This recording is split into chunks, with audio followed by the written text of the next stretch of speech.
Oy vey, I lost my money. I'm disappointed. I'm saddened.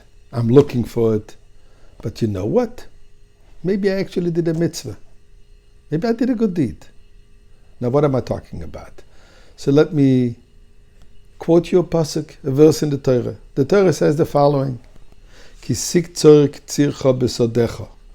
When you reap your harvest in your field, v'shochachta oimer basode, and you forget the sheaf in the field, says the Torah, le'soshuv lekachtoi, do not go back to take it. Lager, la'yosem, v'almona yiyeh. It should be left for the stranger, the orphan, the widow, the destitute, the ones who need it desperately.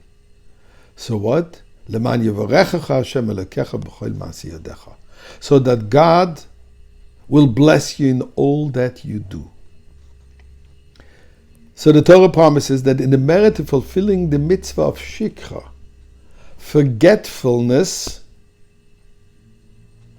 leaving any forgotten sheaves of grain for the poor, God says, you will be blessed in all that you do.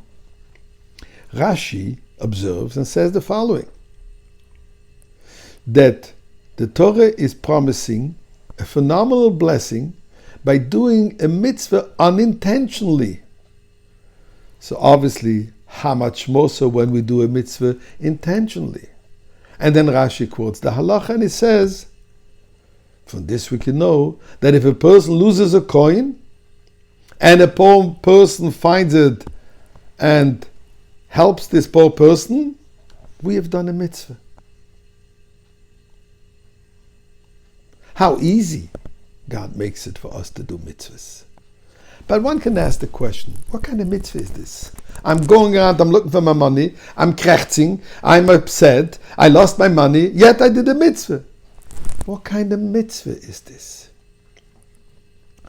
To understand this, the Rebbe quotes a Rambam, a halacha, that under certain circumstances, when the Bet in the Jewish court deems that someone must do a certain thing, and he refuses, he can't be compelled, he can't be forced to do it, but since it's necessary to have his acceptance, since he has to do it willingly, so as soon as he says, Roitza ani, I want to do it, it's considered valid.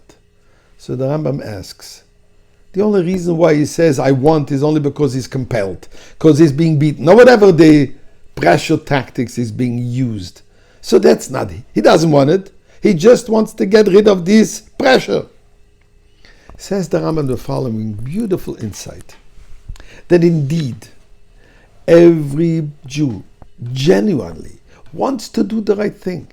But what happens? He has his evil inclination, he has his Yetzer Hara, his Nefesh HaBahamis, who stops him from doing what he really wants to do. So when you put pressure on this individual, it is the real Jew who says, I want. So the pressure is on the Nefesh HaBahamis, so to say. The pressure is on the cause that doesn't willingly let him do it. So once you get rid of the outside factor, disturbing him from doing this which he really wants to do, when he says, I want to do it, it is actually real, it is sincere. The same thing says the Rebbe when a person loses money. He wants to do the mitzvah.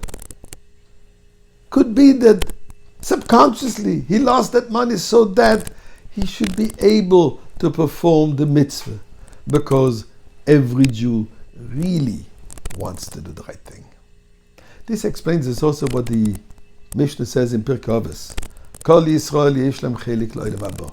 Every Jew has a part in the world to come. World to come, we refer in the time of Tchias HaMesim, in the time of redemption. Why does every Jew have a part in the world to come? Because there exists no Jew that hasn't done a good deed, that hasn't done a mitzvah, especially even if unintentionally it is considered a mitzvah. So obviously we all Maleim mitzvah, says the Gemara, that even the most uninvolved Jew is filled like a pomegranate with mitzvahs. So friends, forgetfulness is not such a bad thing.